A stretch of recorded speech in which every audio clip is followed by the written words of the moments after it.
तो हमारे जो लोग हैं उनको रोजगार कहाँ से मिलेगा।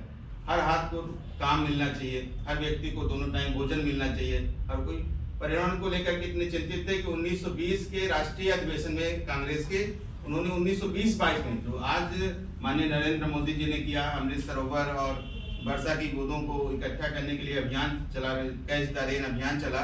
1920-22 में उन्होंने बोला था कि जो वर्षा का जल है वो अमृत के समान है, उसको सहेजने की जरूरत है। तो गांधी जी कितने बड़े दूरदर्शी थे, ये सोचने की बात है। और उन्होंने तो सभी क्षेत्रों में, इसलिए मैं कहता हूँ कि जल जंगल, ये बहुत फेमस नारा भी है कि जल जंगल जमीन जन जानवर इनका परस्पर पोषण होना चाहिए। और ये पृथ्वी या जल या कोई भी जो प्राकृतिक हमारे संसाधन है, पंचमहाभूत है, वो केवल मनुष्यों के लिए है क्या? गंगा जी या कोई भी नदी केवल मनुष्यों के लिए है क्या? मनुष्य क्यों अपने आप को प्रकृति का विजेता मान बैठा है?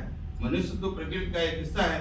और मनुष्य को ये भ्रम क्यों है? अभी तो हाल ही में कोरोना जैसी महामारी, और अभी आपने दिल्ली में थोड़े दिन पहले सुना कि वहाँ पे तो इतना ज्यादा वो वायु प्रदूषण हुआ कि उसके कारण स्कूल कॉलेज बंद कर देने पड़े। फिर भी आदमी नहीं सोचता है अपने आप को, क्या समझ रखा आने वाली जो पीढ़ियां हैं उनको कैसे हम बेहतर, जो हमको दुनिया मिली उससे बेहतर देके जाएं। इस दिशा में अगर प्रयास नहीं करते हैं तो जानवर से भी बदतर हमारी स्थिति है। इसका मतलब हमारे उपभोग के लिए ये सब चीजें केवल नहीं है।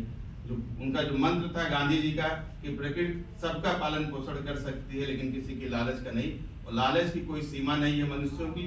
और मनुष्य अपने लिए जो जितने भी जीव जंतु हैं, जितने प्राणी मात्र हैं, उन सबको संकटों में डाल रही है। लेकिन मेरा ये मानना है कि प्रकृति, जैसे गंगा जी के लिए, मैं तो कभी इस भ्रम में नहीं रहा था कि मैं गंगा की अविरलता और निर्मलता को लेकर के काम करता तो मेरे करने से कुछ हो जाएगा। मुझे लगता है कि ईश्वर की प्रेरणा से या माँ गंगा की प्रेरणा से कुछ करने का अवसर अगर इस जीवन में मिल रहा है तो मैं कर पा रहा हूँ, ये मेरा सौभाग्य है। और वो तो अपने आप को स्वयं शुद्ध कर लेंगी, स्वयं पवित्र नदियां अपने आप को स्वयं